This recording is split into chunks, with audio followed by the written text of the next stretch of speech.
This is the Best Friends Podcast, dedicated to sharing the people and programs that are ending the killing of cats and dogs in America's animal shelters. You'll hear from animal welfare leaders from across the movement who will share the innovative and collaborative work that are creating life-saving successes in communities of all sizes. I'd like to welcome and thank you for joining me for the first episode of the Best Friends Podcast. My name is John Dunn. If you missed episode 0, where we explained what this is all about, I'd like to encourage you to check it out. It's under 5 minutes, but it's a good primer. I think it's worth your time. You can find it at bestfriends.org/podcast. That's where you'll find all of the links and information from each episode, and we'd love for you to subscribe to the podcast. Information on how to do that also at bestfriends.org/podcast. Now, there are an endless amount of ways we could have gone with the first episode, but to us, only one made sense, and that is a conversation with Best Friends CEO Julie Castle. I know this is not an ideal time for you to take time out of your schedule. I don't know if you know this, we are in the middle of a global pandemic. We are in the middle of a huge shitstorm, for sure. I think the earth has said, look, people, you can't figure this out, so I'm going to figure it out for you. I mean, I actually really believe that the earth is hitting the pause button right now.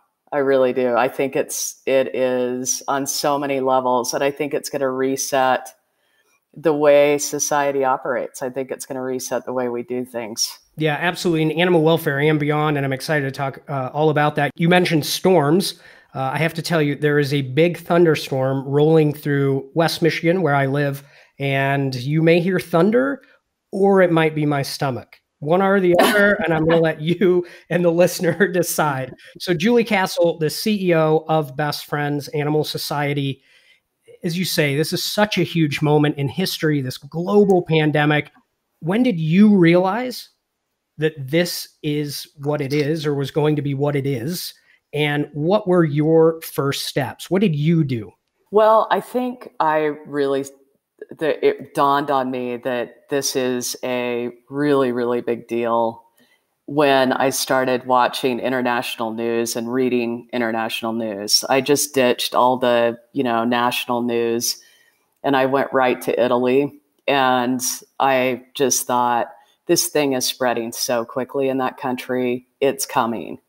And that was a huge red flag for me. And I immediately pulled together, our senior leadership team and said, I think I said these exact words, this is going to be unlike anything we've seen in our lifetimes. You can take the Vietnam War, Korea, World War I, and World War II, and this is going to be bigger than all of them. Not in terms of a human death toll at that point, just more of how incredibly disruptive it was going to be, not just for this country, but the entire world. And then I think what sealed the deal for me was when the NBA shut down. And I knew at that point, either these guys know something we don't, like they have information that we don't have, or more information, because I know that league cares about its fans, but they also have $1 million assets running around the court. And there's no way they're going to put those guys at risk. And that's when that evening I just started emailing tons of people saying, we got to pull the plug on this, we got to pull the plug on that. And that's when the domino effect for me started. It's funny you mentioned basketball. I remember watching CNN when they announced March Madness, the NCAA basketball tournament. They had not canceled the season. What they initially said they were going to do was play without fans. And my first thought was, that's going to be weird. Like just all this squeaking and no cheering up the stars. You're going to hear 8 guys on the sideline cheering for the other guys on the court. Totally. I know, squeaking and swearing. I think that's all you'd hear. But I think I look back, and that was 4 weeks ago or something. Seems like a lifetime, but yeah. It does. And I can remember the first decision point that we had was to cancel our annual all-staff gathering where we pull, culture is really important to me. And we pull together our staff once a year because we have a lot of remote staff already. Like more than half of our staff work remotely. and it's hard to connect remotely, I think, as everyone's discovering now. And so it's a big piece of our culture, and it was a really tough decision. But after that decision, the things just started moving so quickly that other decisions became much, much easier. Like it was like, yep, we're canceling that, we're canceling this. Like we just went down the checklist, and at least in my head, none of it was a hard decision. They may not be hard decisions from, a staff perspective, but, these are things, like you say, all staff week is important to the organization. It's important to the staff, but external events, Strut Your Mutt, the conference, these things that are really just the banner events for Best Friends every year. Everybody comes together. It's this moment for the movement. I mean, it defines our year. I mean, you announced No Kill 2025 at the 2016 conference. So these are big deals that aren't just, this is what we have to do. Sure, it's what we have to do, but the implications of that's wild. So wild, so wild. And, I think it's happening to every industry. It's not just us. It's, every, the NBA I mentioned, Major League Baseball, movie theaters. Like, I think things are going to change like we have never imagined. We're going to see change on such a dramatic level. And I think it was heart-wrenching to think about all those things that we were going to be canceling, because like Strut Your Mutt, for example, provides millions of dollars every year to our network partners. Like for some of them, it's our biggest fundraiser of the year. And Shadow, hold on. Sorry. It wouldn't be a Best Friends or any animal welfare interview without a barking dog or a yelling cat or whatever your choice. I mean, canceling those events, a big deal, but it changes us. And I think that's part of these moments in history, whatever they may be. It forces that innovation and these events. I mean, Strut Your Mutt, it exists. It still exists, whatever form that may be, right? It's that disruption, and it's how we react to them that makes the difference. Yeah, I mean, I think it's going to be different, but it won't be gone. But I do think some stuff will be gone. And maybe that's not such a bad thing. And I really feel like and I've mentioned this before, I'm a history major, and you look back at times in history that are defining moments for the human race. And this is one of those, for sure. And the way that we behave during this moment is going to be remembered for not just generations, but hundreds of years from now.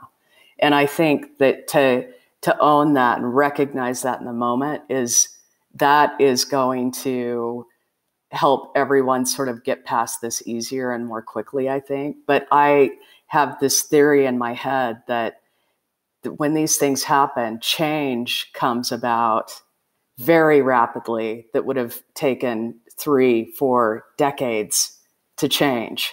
But because we have no choice, and necessity is the mother of invention, this is the moment to make sweeping change in a way that we never, ever thought we could. And so for me, while part of it is, there's a mourning to it. There is a sense of loss to it. And I've said to people, I've said to the staff, said to other movement leaders, like, we're going through the 7 stages of grief every day, sometimes multiple times a day. And some of it's over things that we love and we've held on to. But I think as we come out the other side, things are going to be changed permanently, and it's going to be good. It's not all going to be good, but I think we're going to see innovation and change in a way that is just going to blow our minds. Ultimately, what this is all about, it's just speeding up the inevitable. Which that's a silver lining, if there ever was one, when it may feel very dark, and we may not be able to see that yet, a lot of us. But I think that's what differentiates the average Joe like me from leadership, people who are able to look into the future. And we might as well start there. I keep hearing you talk in Best Friends meetings about the future of animal welfare, what this means, changing the face of what we do. I think that's true in a lot of different ways. but can you define maybe what you mean by that? Yeah. And first of all, John, you are not the average Joe at all. I think you're one of those visionaries that's able to look into the future and really help craft that.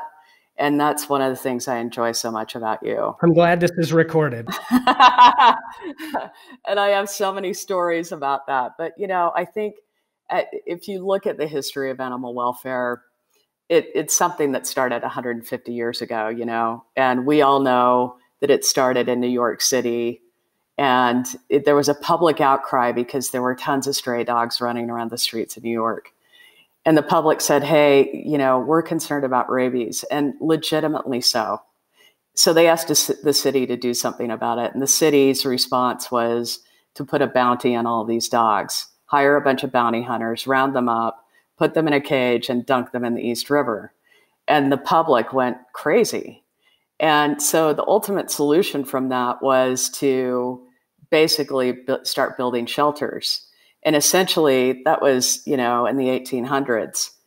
And what ended up happening was the same thing, except for behind closed doors. And this went on for decade after decade after decade until the really 1980s, when Rich Avanzino in San Francisco and the founders at Best Friends said, enough. Like, there's got to be a better way for us to treat our companion animals and these creatures that bring us so much joy and that we love so much. And so from that period of time to basically March 1st was incremental change. It was slow going. Things were happening. We've seen a big amount of change in animal welfare over the past decade. Like, that's been the greatest amount of change. And it's been really cool to see that happen. And you can feel it. You can feel that we're sort of at this tipping point. But boy, I'm telling you, from 1984 to 2010, pretty slow incremental change. From 2010 to now, a decent amount of rapid change. But I'm telling you, from now to the future, it's going to be on hyperdrive. Because one of the things that we've been talking about internally for a very long time is, what would a shelterless future look like? What would this country look like without brick and mortar shelters? And it's been a kind of a wild concept for some people to wrap their heads around, because of course we're going to still need, help in the field. Of course, we're still going to need emergency services. But do we really have to spend a $26 million municipal bond on a new facility that's out by the dump, that's designed by the same guy that designed the prison? No. And I think that is the same architect that designed the municipal prison, in a lot of cases, is the same one that designs the animal shelters.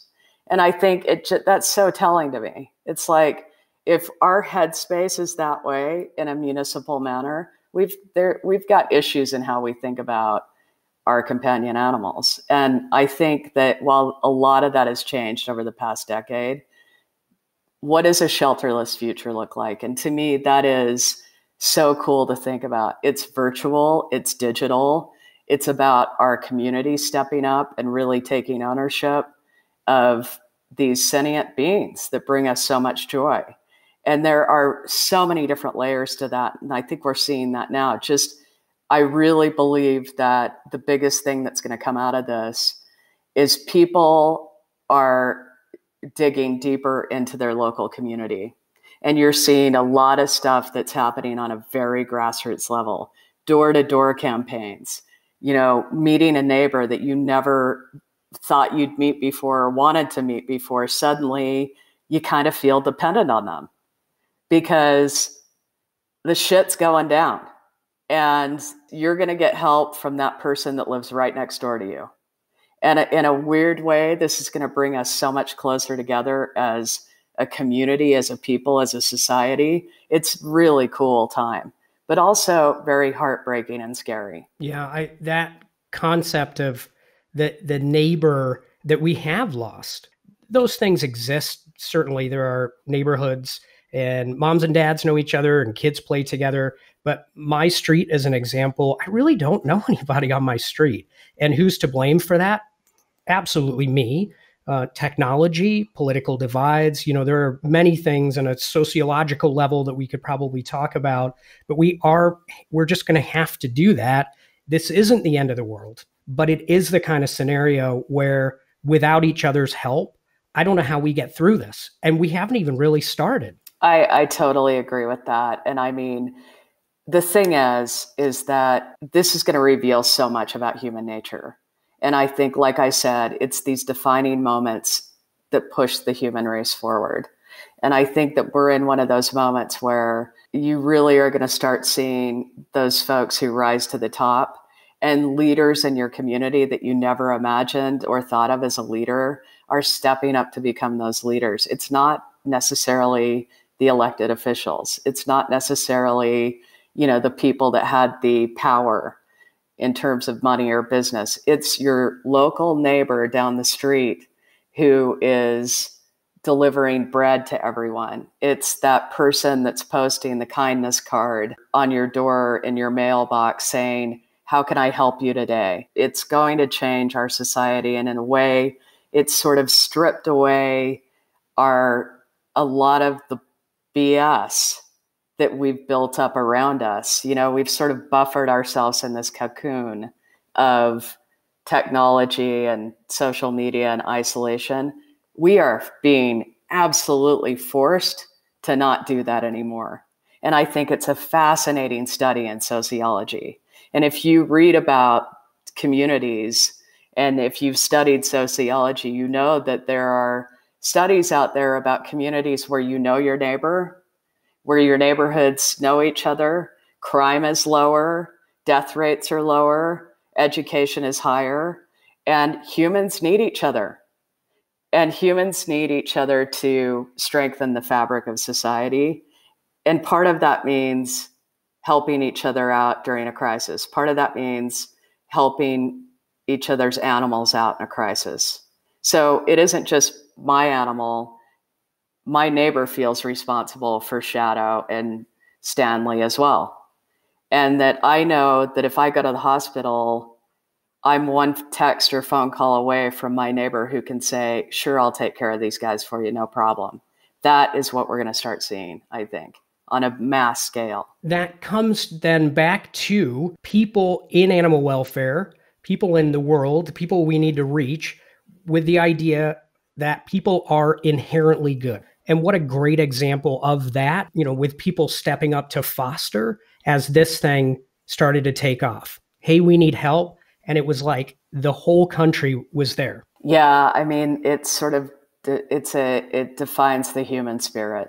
And the net effect of that is just a belief that we're on the right track, that humans are 99% of the human race is good and decent. I had a meeting before this whole thing blew up with a guy who I've heard this saying before, but it was so profound and it feels even more profound now. He said, in our company, we want to give people the opportunity to do the right thing. And if you give people the opportunity to do the right thing, they typically will. And I think that's such a great tenet to live by. And right now, we don't have a choice. Like, we are reliant on people to do the right thing. And so it's so true. And I believe the fostering effort is the community coming together and saying, this whole thing is happening around me. I can't control it. I don't know where it's going to lead next, but what I can control is helping to save this life. And so I'm going to take this life into my home and care for it, because I know that I'm going to get way more out of that relationship than the animal's going to get out of that relationship. And I've heard that from so many people. And it's so true. Like, you're seeing all of these first-time foster homes and first-time adopters just say, why didn't I do this 20 years ago? And I think it's really opening up a whole new avenue of strengthening that relationship between the human-animal bond in a way that nothing else we could have done, no marketing promotion would have ever pushed it this quickly, this forward, this innovative. Like, it is forcing people to dig deep and go really deep inside themselves and figure out, hey, I don't really have a choice. And I do have to create a situation where I just need to figure it out. I used to have this boss that would tell me, I'd call him up with problems and I'd say, hey, I've got this problem. He's like, Julie, you are a smart girl. All I'm going to say to you is when in doubt, figure it out. And that's kind of what we're dealing with right now. No, he would not offer any suggestions, solutions. He'd just turn me loose and say, when in doubt, figure it out. So I feel like I got programmed at a young age to just really this is a bootstraps moment. Like we're all up from the bootstraps, scrabbling around, trying to figure out what the next day is going to bring. And I'll be damned if some really cool stuff is coming out of this. Let's just circle back to the shelter of the future concept and what that may mean. Obviously, we don't know, but in the kind of vision board, if you will, whatever those discussions have been like with you and other people around the movement, what has a shelter of the future look like in a way that you may see that coming true? Or just what do you see potentially on the horizon? I have to be honest with you and say, I feel like in a way, the whole brick and mortar concept of a shelter has always been a gigantic head scratcher for me. Even when I was a little kid growing up in northern Utah, right outside of Salt Lake City, and we would go to the local pound, it was called. And of course, it was by the city dump. And it was, a scroungy, beat up, old, messy building, not very inviting. I think everyone knows what the picture of that is. But even back then, I can remember thinking, wow, this is, you'd go down to the local Kmart and then you'd go down to the pound. And it was a very bizarre notion for me, even at that age, to think, why? Like, what is this? Why are we doing this to these animals? And it wasn't so much a thought or a notion in my head about animal control or the people there, any of that. It was more about the whole concept of it, because it just feels really out of touch. It feels out of step. It feels super antiquated. I think we can do better than that. We owe our animal friends better. But I could see a day where most of our adoptions are virtual. I could see a day where we're starting to see, the telemedicine thing happen. Best Friends had the vision to partner with a company during Harvey where we developed a similar app for veterinarians called the Best Friends Vet Access. And now that's just really taking off. And I think it's going to change that industry. I think that's going to be a big part of that future. I could see us using similar apps for, fostering. We've started to develop, because we've had to, like a do-it-yourself kit that's a series of things called Kitten Minutes, where it's a 10-part series of how to foster kittens. And I think it's so well done and it's so easy to follow that I feel like in the past, and listen, this is about best friends too, where I think we get into this feeling like, hey, only we can do this. Only we can foster kittens. And we need to go through hours of training and hours of blah, blah, blah to give people a fuzzy little kitten. That's the kind of stuff where it's like, we really don't. We give them these kitten minutes. We give them the kittens. We give them what they need. And I think people will do the right thing. And this is I think it's going to change the face of fostering, adoption. It's going to change veterinary medicine. It's going to change the way we think about animal sheltering. I think it's just going to turn the whole thing on its head. And it needs to be. Like it is right now we're thinking of it very much like a retail brick and mortar store. And I think we just need to think about it entirely differently. People will sometimes hear Best Friends, big organizations talk these, kind of big vision things and say, easy for you. You've got money. You've got time. I can't do that. I'm over here and I'm bootstrapping it and I am doing the best I can to survive every day. But again, we're forced to do this. We're all in this. And whatever you're doing, wherever you live, the size of your organization, whatever you're doing to adapt and survive, that is a lesson we can all learn from. I'm going to talk in a big way here. And I'm going to say that this podcast is playing a role, but whether it's the podcast or any discussion platform that we have to talk to each other. And that talking and learning is really what's going to get us through this. And if you've got a good idea, we want to hear it. And if we've got a good idea, we'll tell you. Yeah, it's not just our industry, but we're seeing this happen across the globe where people are really digging deep to help each other out. And frenemies or competitors in different spaces in industry are coming together like never before. And the same thing's happening with us. And I think it's a beautiful moment. I really do. I mean, we have more in common than not. Most of the people that choose to be in animal control, animal welfare, animal rights, whatever name you want to put on it, are really incredibly good people. And they are trying to do the right thing. And I think that what we've seen out of this is a collective voice almost. And you've seen different parts of our industry step up and lead segments of that. And hats off to the ASPCA for immediately coming out with a $5 million grant for a lot of these small shelters, small humane societies, rescue groups. Hats off to them. Hats off to HSUS for all the legislative initiatives that they're partnering with us and others on. Hats off to AWA for basically pulling together a group of animal welfare leaders from across all sections and sending out a daily newsletter. That's not an easy thing to do. And we're just seeing it again and again. And I think, again, it's together we can do more. And it is the best of us is showing right now.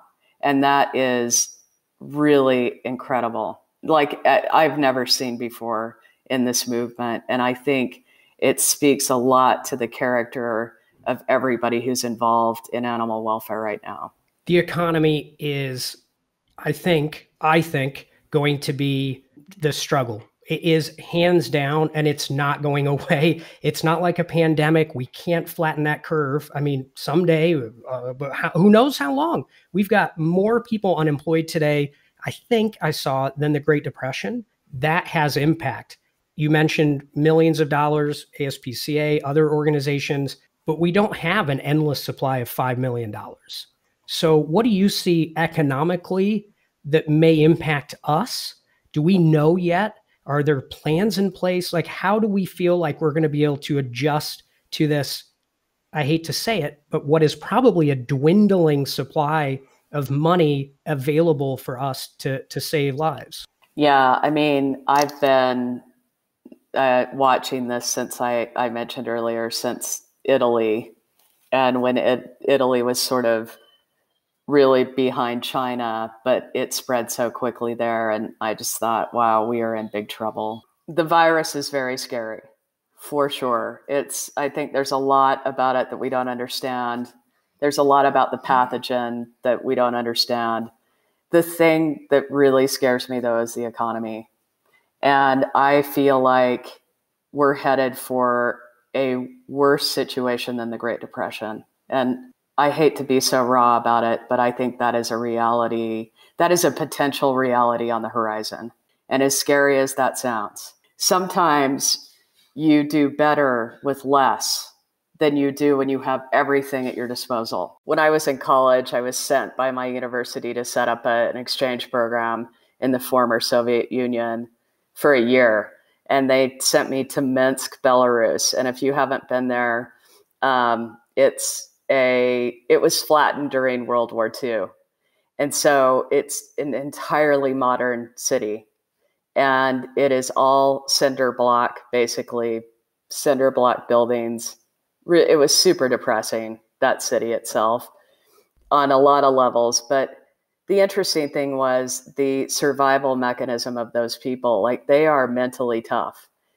Because what we're going through right now, shortage of toilet paper, shortage of food, that was what I encountered every single day. You would go to the it wasn't even a grocery store. You'd go to a shop and you had no idea what was going to be on the shelf that day.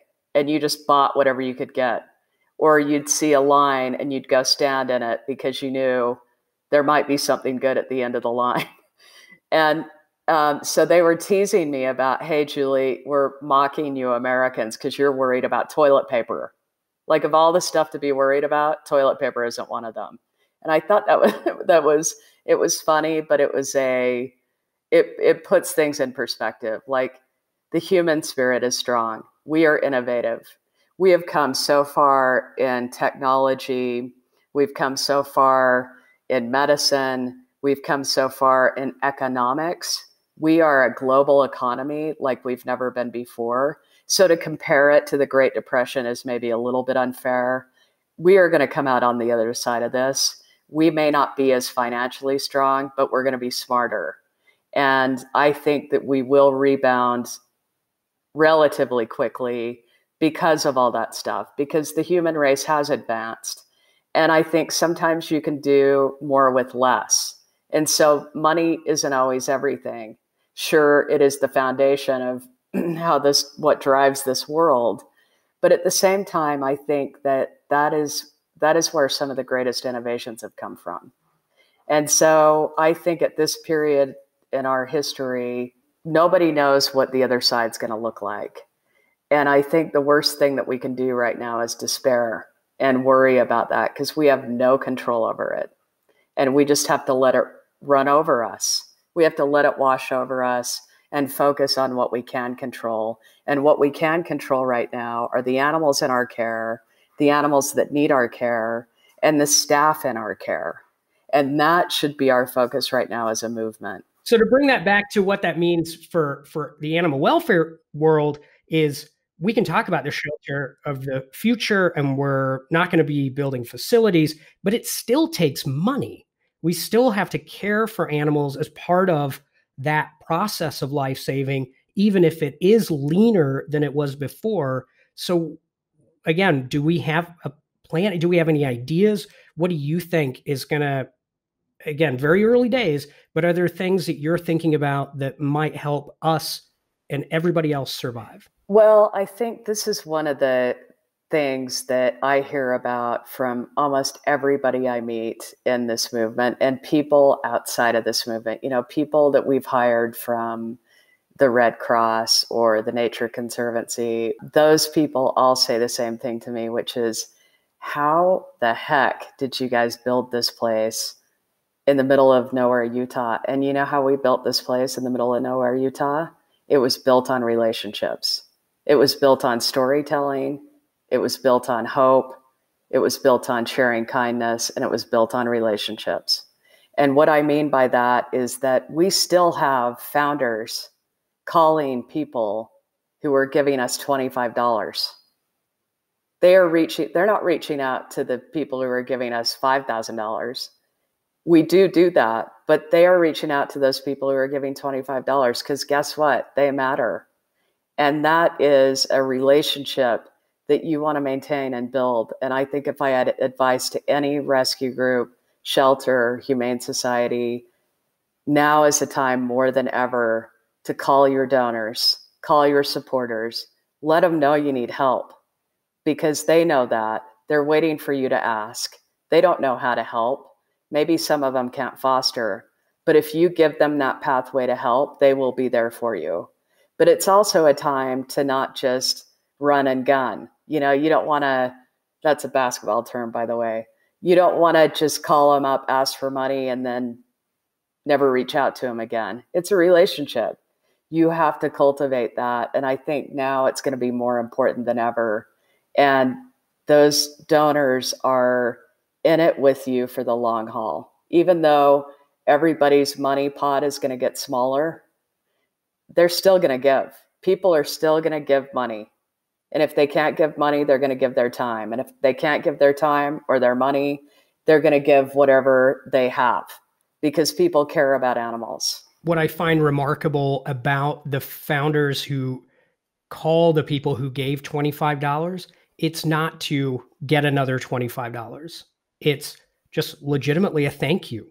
And they talk about their animals and they get to know each other. And you sit in a lunchroom at Best Friends, the sanctuary in Southern Utah, and somebody will come in and say, "Oh, Gabriel, you called me 6 months ago." And he'll say, "Yeah, how is your dog Fido?" And they're just blown away that he remember, like that is a genuine relationship connection that is just really something special.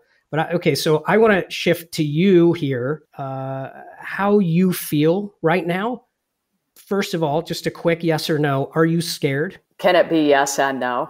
Sure, and that's fine. So so you get up in the morning, you look in the mirror, and you have to get up and lead meetings with people at Best Friends and talk to people at other organizations and steer, all of these people and organizations through this.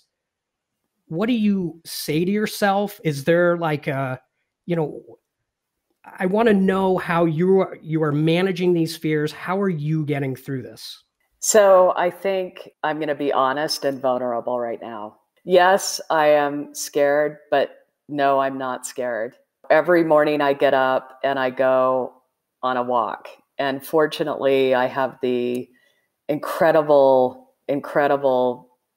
distinction of living here in the canyon. And so I walk along the canyon rim, and it really elevates my thinking in a way that nothing else does, because it does make me realize how small we are in this big universe.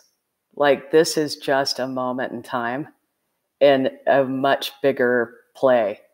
So it does make me think, okay, this puts everything in perspective, but it also makes me think that the power of one individual can change a lot. And the more that I can inspire individuals that either work for me or that work with me or who are donors or volunteers, if I can inspire that one person to do an act of kindness right now, to save a life, to maybe give to an organization that desperately needs it right now, because there are rescue groups and humane societies that are probably pretty slim right now. If I can inspire somebody to do that, not that my day's work is done, but that's a huge success for me right now. I'm scared because I'm concerned that this is going to last for a long time. And I keep saying to people that this is a marathon and that we need to pace ourselves. And I'm concerned about the fabric of society and the wear and tear it's going to take on us through this time. I have a lot of confidence in the human spirit, but I am concerned about this is not going to last for another month. It's not going to last for another 2 months. It's not going to last for another 3 months.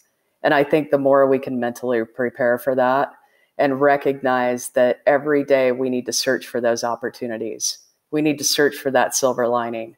We need to know that it might be us, it might be you, the listener, who is that person that's going to inspire somebody. And you don't even know that, but it is your duty to be that person.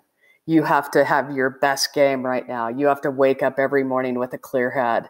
You have to be absolutely at your best during this time, because there is not going to be another time in the history of your lifetime, or at least in humankind that we've experienced, where there is going to be so much demand on you to be that just incredibly best version of you that you can find.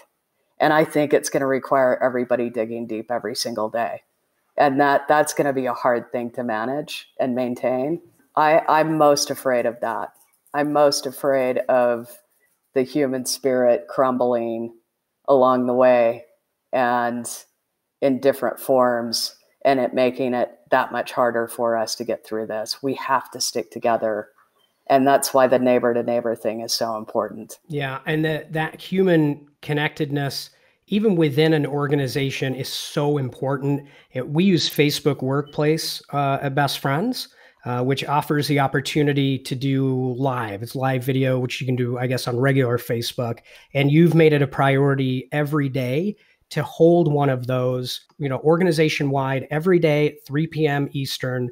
Julie or somebody is going to be there giving an update on what's happening. And even if there isn't a big update, what I think is so powerful is having that moment. It's a break in the day, but it is that connectedness, particularly for those who find themselves working at home, that isolation, whatever it is we can do to have that. it is that feeling of togetherness. We are in it together. And I just think it's so important. And it doesn't matter what organization, where you live, what you do. Again, even if it's your family, you have to stay in touch with people. It's the only way, I think, to get through it. It is. It is. I mean, and I say that during this time, and this is going to sound, I don't want this to sound twee because I'm dead serious about this. But during this time, the only thing that's going to get us through this is kindness. And it isn't just kindness to our fellow human beings. It's kindness to the animals around us. It's kindness to, kindness is not a commodity. This is something that everybody has the capacity to give. Everybody has the capacity to be kind right now. And you need to be more kind than you've ever been in your entire life. Look, when you get to the other side of this, you're going to have less. You're going to have less money. You're going to have less assets. Everybody is. Not just it. Everybody is in this together. And the kinder we are and the more acts of kindness that we share, that is going to be the thing that really gets us through. Bottom line. Sure, the economy is scary. I don't know what it's going to look like. Sure, everybody's worried about donations or their organization. Sure, everybody's worried about what happens when people stop fostering. Is there going to be a flood of animals that hit the shelter? Any numerous things people are going to be worried about. I'm most worried about the human spirit and people hitting their breaking point. And we need to make sure that we are there for people if that happens. And that is why this fabric is so important. And that's why it's so important that people practice self-care. Take that daily meditative walk. Take a day off. The world is not going to stop spinning. It isn't. The sun will rise tomorrow. And this is where you have to put one foot in front of the other. This is a moment for you to either rise to the occasion or crumble under the stress of it. And we are all going to have those days when we crumble. It's going to be inevitable, but it's how we manage that. But it's also other people recognizing that we're having that day and being able to reach out and say, hey, let's take a pause here. Like, we just need to be more patient and generous than ever before. And, I would say I'm just seeing that play out. You can tell in your interactions with people in your community or whatever, people are raw right now. People's emotions are raw. And it's tenuous. That's going to be a hard thing to move through week to week. The value of things, you mentioned that with the economy. What is stuff? What is stuff? What is stuff? We accumulate it and we don't really need it, and we're going to end up in some sort of Buddhist conversation. But if only my cats would understand, we've accustomed them to a level of toys and treats, and they really don't know what's happening. So it'll be a shock for them, but they'll get through it. I do, I've taken way too much of your time as it is. You and I, we could talk forever. And hopefully as this thing progresses, I'd love to have you back. Those big things, Shelter the Future, so much more to talk about. But you've been with Best Friends for a long time. What year? I started volunteering in 1994. You were like 3. I was 4. Yeah. No, just it was 15. 15 depends if I have a hat on hiding the grays. I still have a very young face. But yeah, 1994, Best Friends back then. If anybody's been to the sanctuary, you've seen it. It is this beautiful place that has world-class facilities.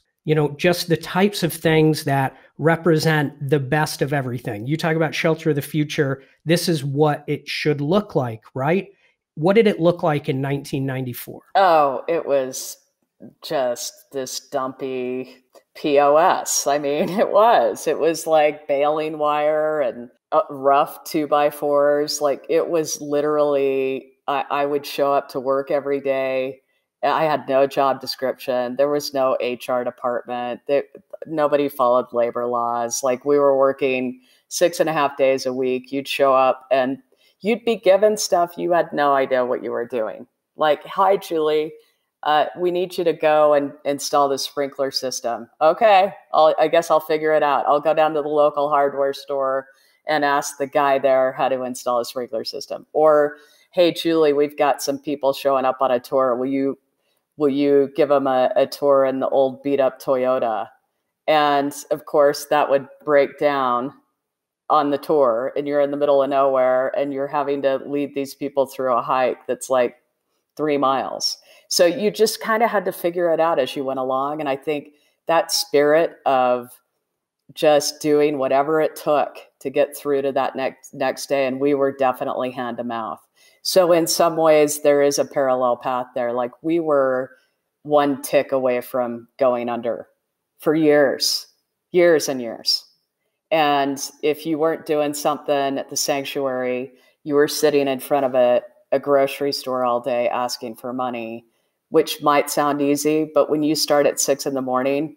and you finish at like 7:30 at night, it is really hard. It was we had nothing and we had to make something from it. That was a setup there. I had an idea of what you'd say, and that is now for me to make a point about however you want to say it, coming full circle. We, all of us, not just best friends, the world, we are going to find ourselves in this position that is going to be reminiscent of days when we had to be scrappy. It doesn't matter who you are. Again, we're going to need to be scrappy and need to fight like we did when we were starting up. And like you mentioned, it's the human spirit. So how do we respond to that? That, I think, is what will make the difference. Not just surviving, but thriving. It's a fascinating comment that you've just made about coming full circle. I think that's incredibly astute, and I've never really thought about it that way, John. But it's, I guess in a weird way we have. And I was sort of musing on this whole thing, as I'm sure everyone has. Like, what does this mean? And is this really happening? And I think every day you wake up and say, what is is this really, really happening to us? And I think about my generation. So I'm a Generation X, Gen Xer, and the millennials and the Zs.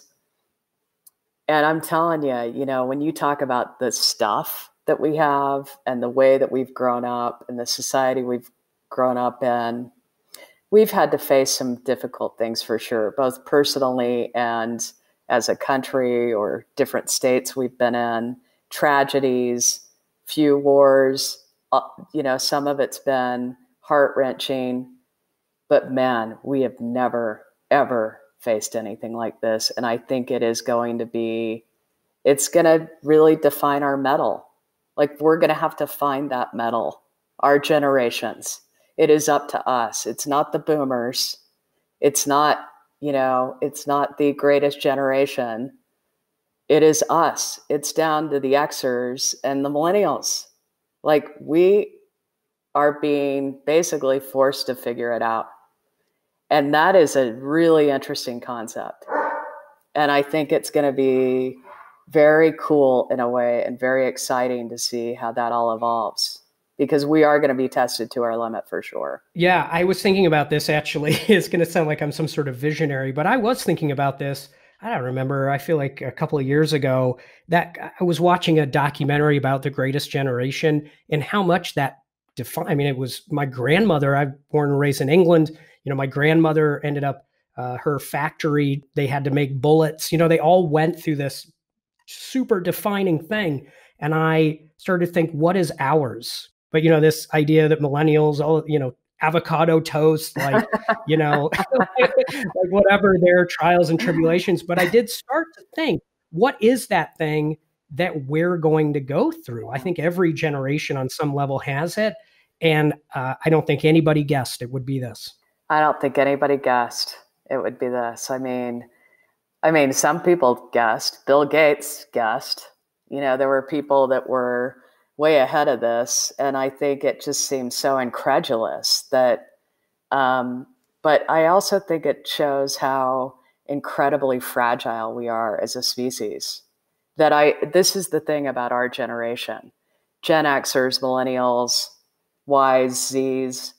I think we feel like because of the way we've grown up, that the human race our species is top of the food chain. There's sort of this invincibility to our generations, I think, that we've made up in our heads. And suddenly that's being brought up very, very short right now. And I think in a weird way, we're probably all having our own existential crisis about what does this mean? And boy, we are a really vulnerable species. We are. And I think it's really probably sent a lot of people into some soul searching during this period. Yeah, my wife and I, we oscillate, I imagine like others, between where would we go if this all truly kicked off to the end of the world? Again, not that it's going to be, but do we have enough beans? Where would we drive to trying to have those moments away from our phones? And you kind of get lost sometimes. You forget about it, and then you remember it, and it's like it's beyond belief, but we are in it together. And I think that's the defining moment. Not that it's a pandemic. Our defining moment, I think, generationally for us, is us as a community, whether it's my neighbor next door or us at large, our city, our county, our state, forgetting all the things that we, or on a day-to-day, I hate you, or you're not my kind, or whatever that may be. We're all just people. And this thing hits us, doesn't matter what color you are, where you live, country, we're all just people. And I think everybody in animal welfare gets that, because we are kind and we see, I think, compassion, and we have empathy on a level that others don't.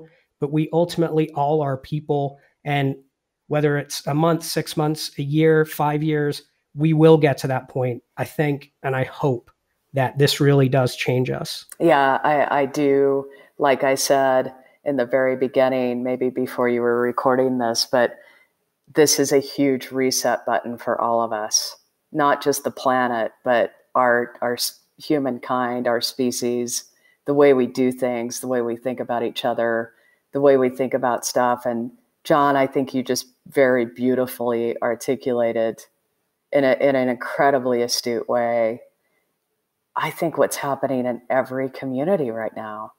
And I think about the community that Best Friends is in. And it potentially, I say this and it sounds insane, but it is one of the most diverse communities I've ever experienced, meaning that not diversity in terms of, race or anything like that, but diversity in points of view. And you have people that work for Best Friends, you have people that work for the BLM, you have people that work for the national parks, you've got river runners, you've got a heavy influence from the Mormon Church. It's this very diverse, politically, socially divided community. And this may be the thing that brings it together. Because before all this happened, there was a giant war going on locally in Kanab over the Southern Red Sands mine, which was incredibly scary. It was a sand fracking mine, and was, the hydrology reports indicated that it was going to destroy the aquifer, not just the aquifer that Best Friends sits on, but the aquifer that feeds the water to the community. And the fact that that had become a political debate was kind of mind-blowing. And the vitriol locally was insane. And guess what? That was a month and a half ago. It is gone. It's gone. You aren't seeing the level of vitriol in this community. I think people are starting to wake up to the same notion that it's all about building that community. That's what's going to get us through. Oh, you're giving me chills. Yeah. We got so philosophical, Julie. Wow, look at us solving all the world's problems. Is Bill Gates? Somebody give him a call. We've got it covered. If people are still listening, let's give them from you two things. One, I want to know your number one. I know you said out and go for a walk, but I want to know one tip, self-care tip from you. And number 2, I want to know a leadership tip. And not just for CEOs or executive directors, but anyone who manages people. It doesn't matter. We interface with people, and leadership is in so many different forms, right? So I want to hear your top kind of self-care tip and your top leadership tip. Okay. So the top self-care tip is ditch the yoga pants. Like you've got to get into a routine. That means you get up at the same time every morning, you take a shower, you dress like you're going to go to an office, because the yoga pants are the first sign that your life is basically going to hell in a handbag. Are you going to edit that out? No, I feel like I feel like you're coming at me really personally right now. No. I can't see what pants you're wearing. I have a hat on. I haven't shaved, and I haven't had a haircut, which isn't my fault, to be fair. But listen, I think we've all gone through our yoga pant moment, but it does change your whole mindset to get into that daily routine. So I would say that's the best self-care tip from me. The leadership tip is, listen, you need to get in your rank and file, and you need to do their job. You need to go and volunteer in the rank and file. You need to experience what they experience on a daily basis. You need to do it without a lot of regalia and fanfare. Show up in your grubbies, be willing to do the work, and see what they're seeing, because it will open your minds in ways that you never expected. And it just is going to help you become a way better leader if you understand your staff's point of view at that level. And it is worth every minute, every canceled meeting, every appointment that you push off to make that happen. It is so important. I'm already looking forward to having you on again as we go through this journey. I think you are just such an important voice, and you're helping to guide this whole thing. So thanks for taking the time, and go back to work. I will. I'm going to go walk. I'm going on a walk. Sunset. I can see the sun setting. I can see the red cliffs. I'm not going to miss that one. I'd like to thank the producers of the show, Tawny Hammond, Amy Charlton, and Mark Peralta. As we navigate through this COVID-19 world, we've got a lot of great things happening at Best Friends, resources, town halls. For our network partners, we have a Facebook group that's generating a lot of awesome conversation. Would love to see you there. All of that information at bestfriends.org/podcast. You can send us an email here, podcast@bestfriends.org, an idea, a guest, or if quarantine life has you feeling a little lonely, email, say hi, send us a photo of your pets. But be warned, I am going to send you photos of my cats in return. That's podcast@bestfriends.org. Please take care of yourselves and each other, and be safe. I'm John Dunn, and this is the Best Friends Podcast.